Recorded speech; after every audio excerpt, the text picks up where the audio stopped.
How we do, folks? Your boy, Mark's going to 5 numbers after the name.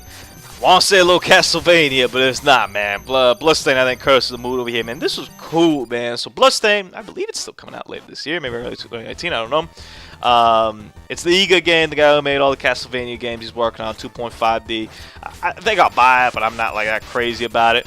But I guess for one of the Kickstarter backer like kind of things he had was that release an 8-bit game, like in the vein of like Castlevania 3, if you kind of look at it.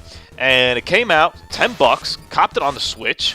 This thing is dope, man. It is really good. I'm gonna give it like a 9. It's sick. Like I am such a fan. Now, obviously, you have to like Castlevania games, like, and probably specifically Castlevania 3, if you're really gonna enjoy this. If you don't like that, then I wouldn't even waste your time. Like, just straight up. Like I don't know if you're really gonna find too much enjoyment out of this. It's cool, man. It plays like a Castlevania game. Easier, definitely easier, but it could be ratcheted up in difficulty. You kind of have to play through it a couple times to get like the good ending and whatnot.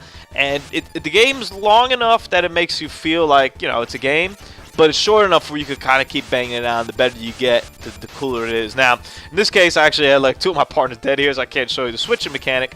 But there's just a boss fight pretty early on in the game, so you guys get a feel for what it looks like at least. Graphically, once again, it's done in that 8-bit style, but I believe it's stuff that you can't do on an NES, you know, which is some of my favorite things that's happening right now, right? We're going back to these traditional 8-bit graphics, but we're putting on their sprites that would never be like that's just like the NES couldn't handle this running like this smoothly, for example. And that to me is it's gorgeous. It's really like we remember things a certain way as like, you know, humans. Like we remember pretty much like, especially like nostalgic like video game stuff, like a lot better than it was. But this is like, hey, here's what you think it was. It really wasn't, but look how good it is, man. But you can switch between characters. Each one has their different abilities. And then you could kind of play the game as one guy or play the game as the other 3 to save that guy or whatnot. It's really cool, very well done.